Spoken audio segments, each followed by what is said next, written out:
भारत में 125 crore mobile phone user हैं, जिसमें से 90% प्रीपेड प्लान के यूजर हैं। सर, आज मैं प्रीपेड प्लान के जो मोबाइल यूजर्स हैं उनकी ओर से दो समस्याएं उठाना चाहता हूं। सर, पहली समस्या है कि रिचार्ज खत्म होने के बाद आउटगोइंग के साथ साथ इनकमिंग कॉल का भी बंद होना। सर, जब प्रीपेड प्लान एक्सपायर होता है या मोबाइल रिचार्ज की वैलिडिटी खत्म होती है तो आपकी आवाज बंद कर दी जाती है। फोन मेरा, सिम कार्ड मेरा, नंबर मेरा। तो सर, रिचार्ज खत्म होने के बाद आउटगोइंग कॉल बंद होना समझ आता है, लेकिन इनकमिंग कॉल बंद होना सरासर मनमानी है। सर, हमारा मोबाइल नंबर आज हमारी डिजिटल पहचान बन चुका है।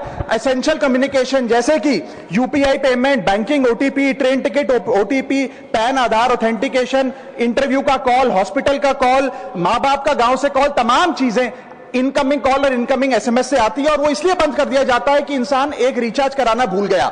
सर, इनकमिंग कॉल बंद करना is not stopping of a service, ये हमारे राइट टू कम्युनिकेशन को स्टॉप करने जैसा है। सर, जैसे आपका आधार कार्ड इसलिए एक्सपायर नहीं हो जाता कि आपने डिटेल अपडेट नहीं करी, या आपका बैंक का खाता इसलिए बंद नहीं हो जाता कि आपने मंथली डिपॉजिट जमा नहीं किया, या आपका वोटर आईडी इसलिए सस्पेंड नहीं हो जाता कि आप एक चुनाव में वोट डालना भूल गए। ठीक उसी तरह आपका मोबाइल नंबर इसलिए सस्पेंड और डीएक्टिवेट नहीं होना चाहिए कि आप एक रिचार्ज भूल गए। सर, मैं सदन में फ्री आउटगोइंग की मांग नहीं कर रहा, फ्री डेटा की मांग नहीं कर रहा, लेकिन इनकमिंग कॉल फैसिलिटी की गारंटी होनी चाहिए। मेरी 3 स्पेसिफिक मांग है। पहली, प्रीपेड मोबाइल कनेक्शन में इनकमिंग कॉल और इनकमिंग एसएमएस कम से कम 1 साल तक कंटिन्यू रहे, चलता रहे from the date of the last recharge, ताकि एसेंशियल कम्युनिकेशन चलती रहे। दूसरी, deactivation of the mobile number after 3 years. ऐसा ना हो कि आपका मोबाइल नंबर किसी को आपका मोबाइल नंबर बंद करके किसी और को अलॉट कर दिया जाए। कम से कम 3 साल का ग्रेस पीरियड देना चाहिए from the date of the last recharge. And third demand, mobile operator should introduce a low cost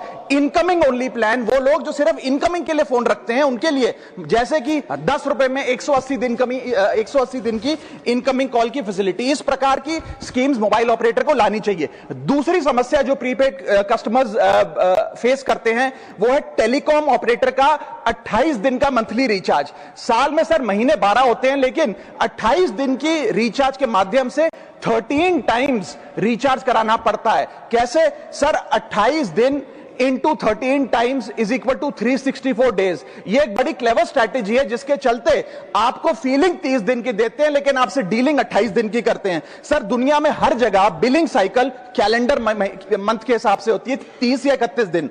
आपको मंथली सैलरी, लैंडलॉर्ड का रेंट, बैंक की ईएमआई, बिजली पानी गैस का बिल, तमाम चीजें 30 या 31 दिन के महीने के हिसाब से होती हैं। लेकिन ये मोबाइल ऑपरेटर, टेलीकॉम ऑपरेटर 28 दिन के महीने के हिसाब से आपको रिचार्ज प्लान बेचते हैं, ताकि साल में एक अतिरिक्त रिचार्ज आपको मिल जाए। मैं उम्मीद करता हूं कि इसे भी समाप्त किया